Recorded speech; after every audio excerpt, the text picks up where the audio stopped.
Hello, happy Friday.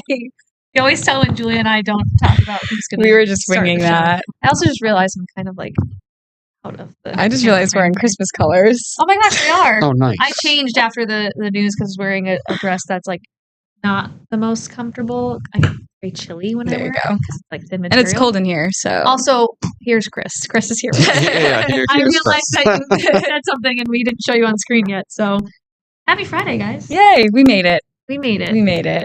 I can't even say we made it. I had a very short week. It was I started on Wednesday. Yeah. Still, you made it. Still, you made it. Still made it. Yes.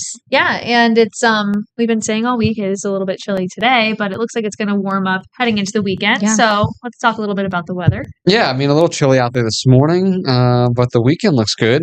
As I mentioned this morning, we'll be around 70 degrees on Sunday. That's going to be nice. So I think it'll be a nice weekend to get outside. If you want to do any pumpkin picking, I know I have plans to do that tomorrow. You said that you had plans too, right, Kaylee? Yeah, I think I'm going to do that tomorrow. Go get Nice. pumpkins somewhere and maybe carve them. Maybe I'll make that'll be my date night on Saturday night. Oh, fun. Make Bobby carve some. Nice. See how that goes. There you go. Yeah, tomorrow will be sunny and like mid 60s, so still like fall like weather, but a nice day. And then Sunday will be a little warmer, around like 70 degrees, and also a nice day. Yeah, Then so we it's a good day for pumpkin picking too. It is. Yeah, and then we got some showers coming in early next week, so the weekend looks good. Nice. Have any weekend plans? What are you guys' plans this weekend besides pumpkin picking? I'm hoping probably not pumpkin picking, but to do some sort of fall activity today, actually. I was hoping to do a corn maze, but I don't know. We'll have to see. A lot of them aren't open on Fridays. Oh, okay. And I'm kind of booked the rest of the weekend, so the goal is to do something today. But it's okay. I'll try to find something. Then tomorrow, I'm going into Boston, and I'm seeing Hamilton. I was about to say, Oh, yeah. Julia's jetting off to Boston. Yeah, I am. But I'm seeing Hamilton. Exciting. So I'm really excited. Yeah, this has been, I'm a musical theater nerd through and through, but that has been like my favorite show that I've been dying to see since it first came out when I was in the 8th grade, and I learned all the words to all the songs. And after all these years, I still never saw it. Really? So, no, I never saw it. I never saw I've never it. seen it either, but most people get to it. Yeah, no. So today's the day. I'm finally, or tomorrow. Are you finally seeing it? Are you gonna dress up? So no, but I was just saying last night. Love that. No, that's like theater etiquette, Kaylee. That's inappropriate. Is that a thing? So many people dress up for it.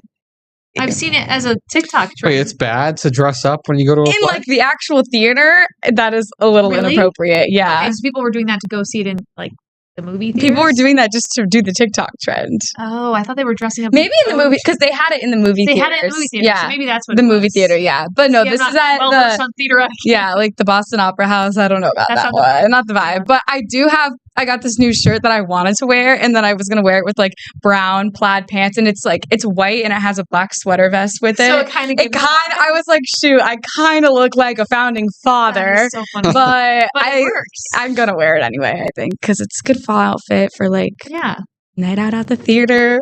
At the theater. So yeah. That's fun. I'm excited. Yeah. And what are you doing anything on Sunday? No, chill day. Just a recoup day. Need that. So. Yes, yeah. for sure. Yeah. Anything else for you guys? Pumpkin picking tomorrow. Nice. Yeah, and then I'm going to be in Boston on Sunday. Oh, that's nice. fun. Yeah, my brother's birthday's on Monday, so I'm going to go up there and see him for the day. Happy birthday to your brother. Thanks. Nice. Yeah. That's exciting. I'll let him know. I don't think he watches this. But Happy birthday. Yeah, I'll be like, hey, Matt. Matt's my brother's name. But oh my gosh, Matt's my brother's and name. I have actually, Matt too. I think we talked about this. We did talk about this. Yes. Yeah, that's so funny. So funny. And they're all younger brothers, right? No, mine's yours is older. Mine's younger, Okay. yeah. Mine's younger. Common name. Matt. Are they Matthew or Matt? Matthew. It's funny. I think we've talked about this before too. All of my siblings and I call my brother Matthew, but everyone else in his life calls him Matt. Like his wife calls him Matt. His friends, like my mom and dad, will call him Matt, but we all call him Matthew. Like it feels weird to me. It's kind of like my name. Like no one calls me Christopher except for my grandmother and like my aunt. Really? I've never heard anyone else call me Christopher. That's so funny. Like yeah. Does anyone call you like Jules? Or? Yeah, just my family though. Same thing. If friends do it, it's like I don't know. It feels weird. My parents call me Kales. Like they've called me that since I was little, but none of my siblings do. None of my friends do. There was this one kid that I wasn't really friends with in high school that randomly started calling me Kales in class one day, and I was like, You can't call me that. That's only my parents that call me Kales. Same way with me. It's funny how names and stuff come about. It is, for sure. Yeah. Back to weekend plans. Am I doing anything else? Tonight, I'm hanging out with a couple of my friends. We're going to do like a Halloween movie night. Oh, fun. Of some sort. And I was thinking of making maybe some chili. Ooh, yeah. Get the fall vibes. Okay, yeah. And probably get some other snacks and just kind of hang out. Speaking of the Halloween, I know this is one of our topics, was Halloween candy. Yes, good segue. I don't know if, maybe we could talk about that. Yes. Yeah, so I saw, this was on NBC Boston. There was an article about the top Halloween candy in Massachusetts this year, and it was based off of a recent survey.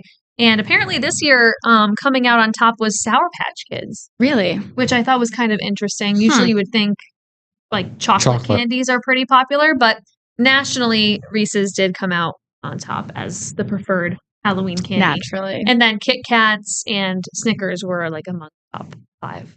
Wait, so Sour Patch and Reese's were the top 2? Sour Patch for the state of... the state of Massachusetts. For the Commonwealth of Massachusetts. And then nationally, like the overall favorite was Reese's. Okay, that makes sense. I think Reese's was in the top 5 for Massachusetts as well, but that's one of my favorites. That's my favorite. Another top one was peanut M&Ms, which is another one of my favorites too. So. See, I'm not a big fan of those. No? I just want oh my gosh, I just want a normal M&Ms. The peanut butter ones are really good. I like the peanut ones. I do too. The pretzel ones are honestly good. Oh, pretzel ones are good. I don't like the pretzel ones. A little bit of a crunch. I'm not a huge pretzel fan. Okay. So that Okay. Okay. Chris is personally offended. No. Well, do you like the big, like, soft pretzels? Would you eat those? I do like those, but like regular, like a hard pretzel. Yeah, I would rank it low on the list of snacks. My grandma used to always have pretzels. Like when we would go to my grandma's house, she'd be like, "Let me get you guys some snacks," and she would always like pour little pretzels. I was just like, "You have anything else?" I still eat them though, just to hang out with my grandma. What was your like favorite Halloween candy you got? Like when you got it, it was like. I used to really like Snickers, even though like obviously they're very popular, so you would always get Snickers. That was one of my favorite candies for a while growing up. I'm trying to think of what other good ones. I really liked the Jolly Rancher lollipops. Okay, those were like a top favorite of mine. I like the pull apart Twizzlers. Oh, those are good. Those are good. And Twix. You can't go wrong with Twix.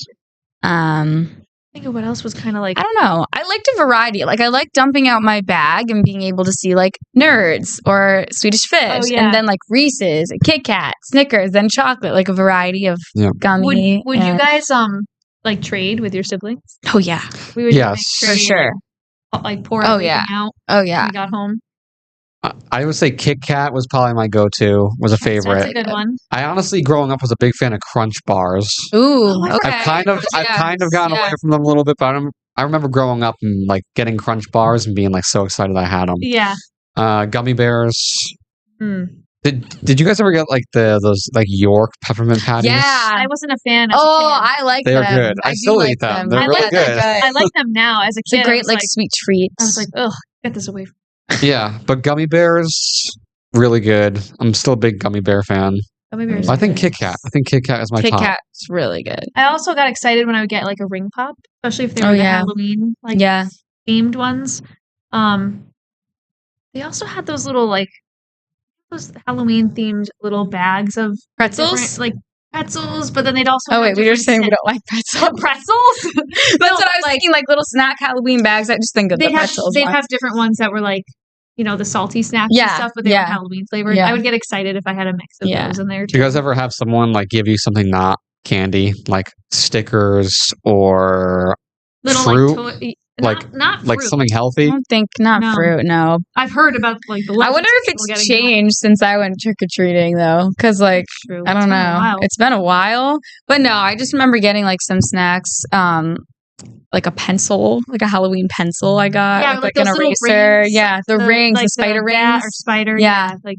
We'd get that. Glow in the dark sticks. Yes. Stuff like that. Those sticks, There was a lady who lived not too far from us on like another neighborhood that used to give out fruit, and that's why I asked the question. She used to give out a bowl of like oranges, clementines, apples. Yeah. Did people avoid her house or did they go?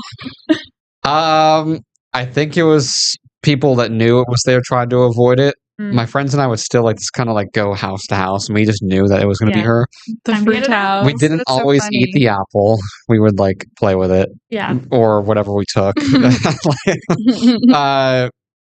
I mean, I'm a big fan of clementines, so if those were there, I would take them, and honestly, I would enjoy that. Mm-hmm. But I love fruit, and as a kid, I liked fruit. But on Halloween, I was excited about candy. Right. And you want to know what she did for a living? What? Take a guess. Was she a farmer? No. Fruit farmer? A doctor? She was a dentist. A dentist, okay. That makes sense. Yeah. That's okay. Right? Okay. I thought maybe she had fruit trees and she would pick the fruit off of her own trees. That's a good guess. A fruit farm. I don't know if it's a fruit farmer, if that's the proper term. No, she was a dentist. A fruitress. She was a dentist. Did I make that up? I don't know if that's word. No, I like it. She was a dentist, and I mean, it makes sense. Maybe she wasn't all in about the sugar and fair enough. Calling to make think about you have one singular milk dud and it's in your teeth for 3 days. I respect dentists greatly. They're great profession, but it's one night and no kid wants to get fruit. I'm just putting it out there. Yeah. I don't know. I mean, you're right. It's not. It's good that she wanted us to be healthy, but no kid was walking around being I can't wait to go to that house and get I got an apple. That's too funny.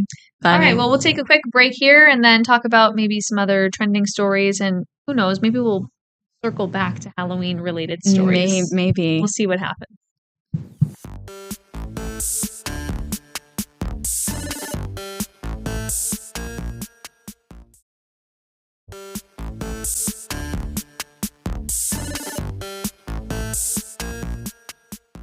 All right. Welcome back to Off the Desk on this Friday morning. Thank you for being here with us as we count down to Halloween, 2 weeks away from today. Yeah. Exciting. We're going to have a little Halloween surprise for you all. Yeah. We may have mentioned it, so that's your Easter egg. Surprise, but yeah. Who knows? Who knows? Anyway, so I want to talk about a little bit about an event that I was involved in last night, which is why I was absent this morning because it was late. So I used the time to sleep in a little bit, but we're here now. So last night I participated in, it was technically a play, and it was a fundraiser. They called it a friend raiser event for the Alianza Domestic Violence Services Center in Holyoke. And that's in honor of Domestic Violence Awareness Month, which is the month of October. And the play is called To the Moon by Beth Kander. And it basically, there's 8 characters, 9 including a designated speaker who's supposed to represent the community. Mm-hmm. And it's based on a survey of 200 people describing their abusive situations. And so these characters are fictional, but the stories they're telling are real. Okay.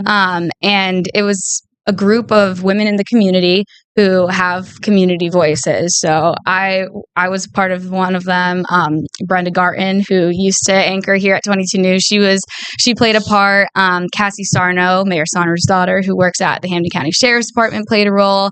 Helen Colton Harris was the designated speaker. So names and faces that you might recognize from the community. And that's supposed to represent, we're telling stories for people who can't tell them themselves. We're using our voice to give a voice to the voiceless kind of thing. And it was very, very powerful going through and hearing all these stories. And just coming together and to be able to express something in a creative way, but also something that's so real. Because it's a play, and sure, it's fiction, but it's not fiction. It's all based on true events. And there was a great turnout. And at the end, there was a little bit of a discussion portion too. So the people from Alianza got to talk about the resources that they have to offer. People could ask questions. There were people in the audience who shared their stories and with if they were experiencing something like that or their experience helping someone who was. So it was a really beautiful night, very powerful. I think they may have sold out, so raise a lot of money for Alianza so they can continue to do the work that they do. That's great. And so if you're looking for those services or want to donate to them to help out the organization, you can head to our website. I think the information's there, but it was overall a great night. I'm very glad that it was something that I was a part of and to use my voice to give back to the community as well. That's awesome. Yeah, it was great. Such an important cause that, obviously it's Domestic Violence Awareness Month, but it's something that affects people year-round. And it's one of those things that you probably know somebody who's impacted by domestic violence, but there aren't always obvious signs, and there's different forms of abuse and stuff. So it's really good that there's there's things like that show that there is real community support, and that those who might be experiencing something like that have the opportunity to reach out and get help and get out of that particular situation. And so yeah, absolutely. Really good. It was great. Yeah. So check that out if you want to donate to the cause, or there's lots of domestic violence awareness month events, I should say, happening around the area. So there's still 2 weeks left to go of the month. So. Yeah. And really quick, along with that, it's also Breast Cancer Awareness Month as well. And here at 22 News, we're going to be having our Go Pink Day on Monday. So you'll see a lot of us here on air wearing our pink, and we'll learn a little bit more about local resources and events that are going on throughout the Western Massachusetts area in honor of breast cancer awareness as well. So stay tuned for that. Stay tuned. All right, and here's a segue. So last night, there were lots of familiar faces in the crowd out there to support. And one of those familiar faces was Miss Judy Matt herself, the president of the Spirit of Springfield. She was there to support. And so we all know, we were talking about it. I know you talked about it in the morning news today. Spirit of Springfield, Bright Nights, it's happening. It's that time. Tickets are on sale. I love Bright Nights. It's one of my favorite things about Western Massachusetts. I went every single year growing up, multiple times. Fun. It was like our tradition with my grandparents, because they would, for some of the holidays, I have a lot of family in California, so they would go spend Christmas with their sons that are out there, and we would always do like Green Grampy Christmas, that's what I call my grandparents, before they left. And so we'd have our own Christmas night, and we'd do gifts, we'd order Chinese food, and then we'd go to Bright Nights. What a tradition. It's such a tradition. So I always think of that, and it's one of my favorite times of year. I love Bright Nights season. It's so festive and fun. So great. Have you gone, Chris? Oh, yeah. We, I didn't grow up going because I didn't grow up in this area, but ever since I started working here, me and Maddie do go. That's great. And it's a lot of fun. It's great. It's great. Yeah, so I've been going, this is probably my 5th year going. Nice. Okay. Yeah, I go every year. Or 6th? 5th, yeah.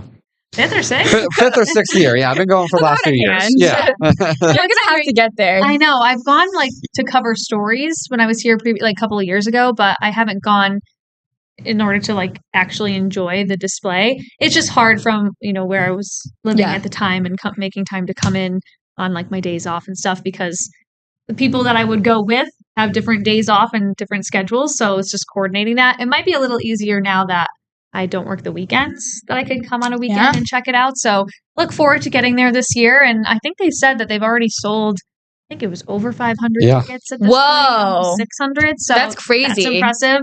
But yeah, there's tickets still available over the next couple of weeks, and it'll be something really fun to look forward to for the holiday season. That's fun. You could come up, because I know it's a trip for you, but you could come up and then go to the ice skating at MGM first or something like that, true. And make a whole night out of it. Yeah. That's a good idea. That's fun too. I've actually never done that. I went, I got dinner at MGM last year, and I remember looking out and being like, wow, that's something I definitely need to do. It's so cool out there. The courtyard's all dekered, lights. Yeah. I love that. And I love ice skating. Yeah. I'm actually pretty good at it, which is randomly I wouldn't think I would be, but yeah, I can keep my balance and get a little bit of speed going on the ice too. So I'll have to add that to my winter bucket list.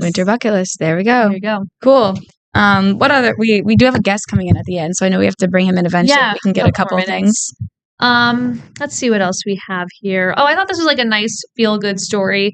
There's a coffee company based out of Orange that is going to be going to Bradley Airport today to deliver coffee to air traffic controllers during the government shutdown, because they're coming into work and they're not getting paid. Yeah. So I thought that was kind of nice. That is nice. That's a little bit of a trip. Yeah, from Orange to Bradley. Wow. So that'll be good. I think we were looking to get a little bit more information. We had reached out to that company to see when they exactly were planning to go. Because if we can send a reporter and have somebody, talk to the air traffic controllers, talk to the people at the company, just to give their thoughts on they appreciate it, or if it's helping their morale through a kind of difficult time. Right. So I know that our morning reporter, Nick Antonakis, is also heading to the airport on a separate story. So we'll have to keep you posted about that. He'll have more information probably later on in the noon newscast and in our newscasts this afternoon and evening too. So that was a good feel-good story. Nice. Yeah, for sure. We love that. Trying to see what else I have here. Taco Bell bringing back crispy chicken. Really? Yeah. I don't think I ever had the crispy chicken. I've never had their crispy chicken either. I don't think I've ever thought that they would ever have chicken. It's, when I did just it think of leave? tacos. I'm just like, I guess it was a few years ago they got rid of it, but now they're bringing it back. Maybe because people got so excited about the snack wraps back at McDonald's. Oh, but it's very similar. When I clicked on the link to the article, I've never had it, but what it looks like is very similar to a snack wrap, except it's more like taco-esque. Spicy kind of stuff. Spicy, buffalo sauce on it and stuff. So I see. If you are good crispy chicken and taco mix, cool. That's something to get excited about. And the Halloween menu at Dunkin' is officially out as of October. Spider donuts for all. Spider donuts, the munchkins that come in the little Halloween bucket. I love that. Maybe I'll get one of those one of these days and surprise everybody in the newsroom with a little bit of holiday cheer. Yeah. Holiday cheer. I love the spider donuts. Yeah, they're fun. They are fun. Maybe I'll get one on the way home. Ooh. Right, they're out now, right? They're out now, for 2 days now. So go and get your holiday. Why am I saying holiday? I guess, it is a holiday, but. Sure. Get your festive is it a holiday? Snacks. Halloween's a holiday. Is it counted as a holiday? It's not like a corporate holiday, but it's a day on the calendar. It's a pagan. It has pagan roots. Yeah, Day of the Dead and the All Saints Day. Yeah, so it's the eve of All Saints. It's a holiday, but it's not like a federal holiday. No. Yeah, no. You're not going to get work. Yeah, no. I count it as a holiday. Yeah, it's Halloween. Guys, maybe we should wear hats or something on that day on off the desk. A little, Halloween. Just dress up. Costume. Yeah. We'll think of something. We'll do a little outfit thing. Yeah. All right, we'll take a quick break and be right back.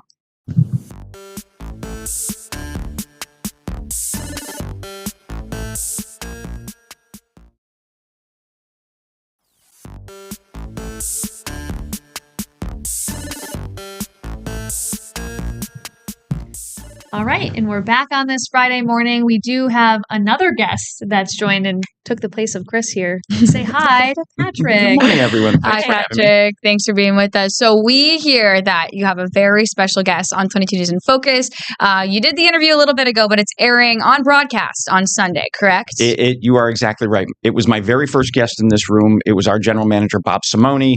And I thought it was appropriate to have Bob as my first interview for the first hour because this whole room is new to broadcasting and new to the group of us.